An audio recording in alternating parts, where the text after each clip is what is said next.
சூரத்துல் பக்ரா வசனம் 68, 69, 70, 71. எங்களுக்காக உம்முடைய இறைவனிடம் வேண்டுவீராக, அது எத்தகையது என்பதை அவன் எங்களுக்கு தெளிவுபடுத்துவான் என்று அவர்கள் கூறினர்.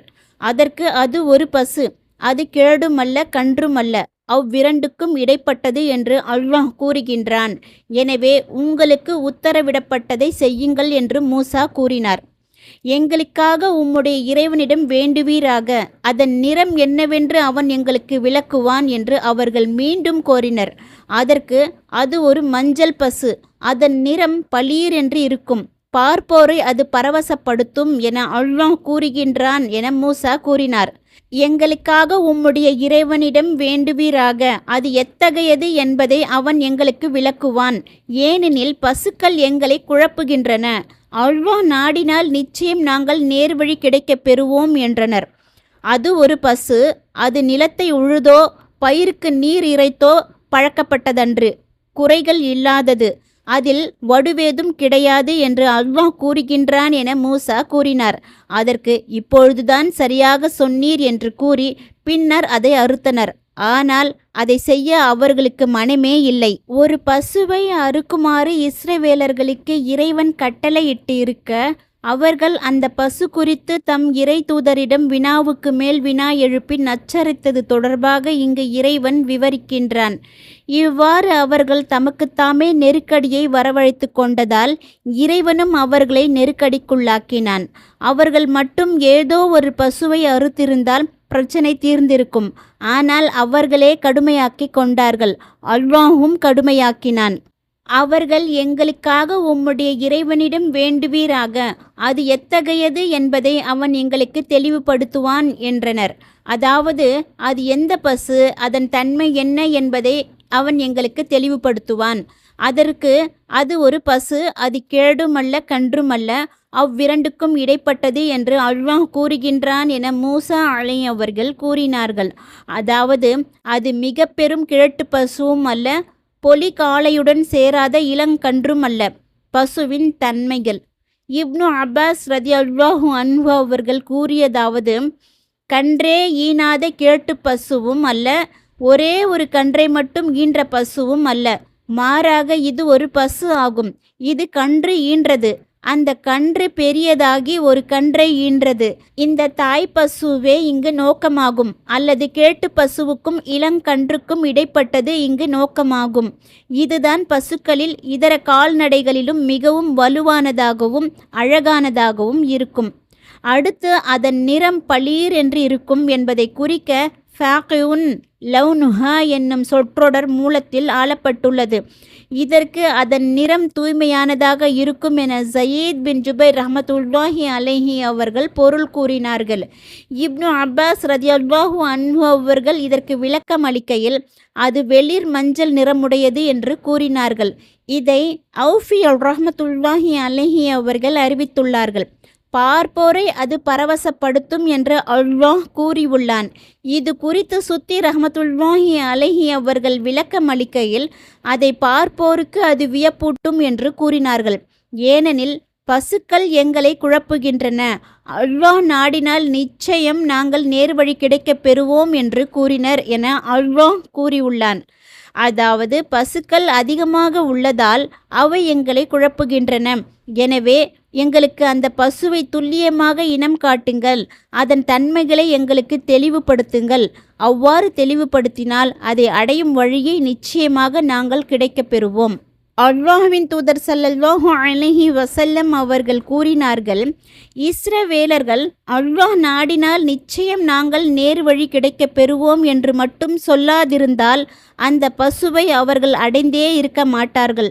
ஆனால் அவர்கள் இன்ஷா அல்லாஹ், அல்லாஹ் நாடினால் என்று கூறியதால்தான் அதை அடைந்தனர். அது ஒரு பசு, அது நிலத்தை உழுதோ பயிருக்கு நீர் இறைத்தோ பழக்கப்பட்டதன்று என்று அல்லாஹ் கூறியுள்ளான். அதாவது அந்த பசு உழவு செய்து பழக்கப்பட்டதன்று, நீர் விசை உருளையில் பூட்டி நீர் இறைக்க தயார்படுத்தப்பட்டது அன்று. மாறாக அந்த பசு உயர்தரமானது, அழகானது, மதிப்புமிக்கது, எந்த குறைகளும் இல்லாதது, ஆரோக்கியம் நிறைந்தது. அதில் வடுவேதும் கிடையாது. அதாவது அந்த பசுவின் நிறத்தில் வெண்மை, கருப்பு, சிவப்பு ஆகிய வேறெந்த நிறத்தின் கலப்பும் இருக்காது. அடுத்து குறை இல்லாதது என்பதை குறிக்க முசல்லமத்துன் என்னும் சொல் மூலத்தில் ஆளப்பட்டுள்ளது. இதற்கு உண்மையில் பாதுகாப்பு பெற்றது என்பதே பொருளாகும். கதாதா ரஹ்மத்துல்லாஹி அலைஹி அவர்கள் விளக்கம் அளிக்கையில் அதில் எந்த குறைகளும் இல்லை என கூறினார்கள். அதில் வடுவேதும் கிடையாது என்பதற்கு அதன் நிறம் வேறெந்த நிறத்தினுடனும் கலக்காமல் ஒரே சீராக அமைந்திருக்கும் என்றும் அவர்கள் விளக்கமளித்தார்கள். இதை அதாவு ரஹ்மத்துல்லாஹி அலைஹி அவர்கள் அறிவித்துள்ளார்கள். அடுத்தது, இப்பொழுதுதான் நீர் சரியாக சொன்னீர் என்று கூறினர் என அல்லாஹ் கூறியுள்ளான். இதற்கு கதாதா ரஹ்மத்துல்லாஹி அலைஹி அவர்கள் இப்பொழுதுதான் நீர் எங்களுக்கு தெளிவுபடுத்தினீர் என்று விளக்கம் கூறினார்கள். அறுக்க மனமின்றி அறுத்தனர். பின்னர் அதை அறுத்தனர். ஆனால் அதை செய்ய அவர்களுக்கு மனமே இல்லை என்று அல்லாஹ் கூறியுள்ளான். இது தொடர்பாக இப்னு அப்பாஸ் ரதியல்லாஹு அன்ஹு அவர்கள் கூறியதாவது, அவர்கள் அந்த பசுவை அறுக்கக்கூடாது என்றே எண்ணியிருந்தனர். ஆனால் அவர்கள் நினைத்தது நடக்கவில்லை. அந்த பசுவை பற்றி அவ்வளவு தூரம் விளக்கம் கூறியிருந்தும் கூட, அது தொடர்பாக அதிகமான வினாவிடைகள் நடந்திருந்தும் கூட, அதை மிகுந்த சிரமத்திற்கு பின்னரே அவர்கள் அறுத்தனர். இந்த வசனத்தொடர் அவர்களை இகழும் விதத்தில் அமைந்துள்ளது. அதாவது அவர்களின் நோக்கமெல்லாம் நச்சரிப்பது மட்டும்தான், அதை தவிர வேறேதும் இல்லை. அதனால்தான் அவர்கள் அதை அறுக்க முன்வரவில்லை. இப்னு ஜரீர் ரஹ்மத்துல்லாஹி அலைஹி அவர்கள் கூறியதாவது, எந்த கொலையாளியை கண்டுபிடிப்பதற்காக அவர்கள் தமக்கிடையே சச்சரவு செய்து கொண்டார்களோ அந்த கொலையாளியை அல்லாஹ் காட்டி கொடுத்து விட்டால் அதனால் தாம் அவமானத்திற்கு ஆளாவோம் என்ற அச்சம் அவர்களிடம் இருந்தது. அதனால் அவர்கள் அதை அறுக்க முன் வரவில்லை.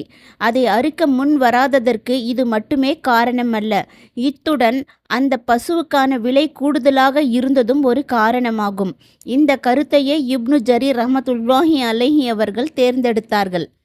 சுத்தி ரஹ்மத்துல்லாஹி அலைஹி அவர்கள் கூறுகிறார்கள், ஒரு வழியாக அந்த பசுவை கண்டுபிடித்த அவர்கள் அதன் உரிமையாளரிடமிருந்து அதை விலைக்கு கேட்டனர். அதற்கு விலையாக அதன் எடைக்கு எடை தங்கத்தை கொடுத்தனர். ஆனால் அவர் கொடுக்க மறுத்துவிட்டார். அவருக்கு 2 மடங்கு விலை தருவதாக கூறினர். இவ்வாறு அந்த பசுவின் எடைக்கு 10 மடங்கு எடை தங்கத்தை அவர்கள் விலையாக கொடுத்தார்கள். உடனே அவர்களிடம் அதை அவர் விற்றுவிட்டு அதற்கான விலையை பெற்றுக்கொண்டார். அப்பால் அதை அறுத்தனர். அப்பொழுது மூசா அலைஹி அவர்கள் அதன் ஒரு பகுதியை எடுத்து கொலை செய்யப்பட்ட அவரை அடியுங்கள் என்று கூறினார். அதன் 2 முன் சப்பைகளுக்கு இடையிலுள்ள ஒரு துண்டை எடுத்து அவரை அடித்தனர். உடனே அவர் உயிர் பெற்றார். அப்பொழுது உம்மை கொலை செய்தவன் யார் என அவரிடம் வினவினர். அதற்கு அவன், என்னுடைய சகோதரனின் மகன்தான் என்னை கொன்றான். அவன், நான் என்னுடைய சிறிய தந்தையை கொலை செய்வேன், அவரது சொத்தை கைப்பற்றுவேன், அவருடைய மகளையும் திருமணம் முடிப்பேன் என்றெல்லாம் கூறியிருந்தான் என சொன்னார். உடனே அவர்கள் அந்த இளைஞனை பிடித்து பதிலுக்கு கொன்றனர்.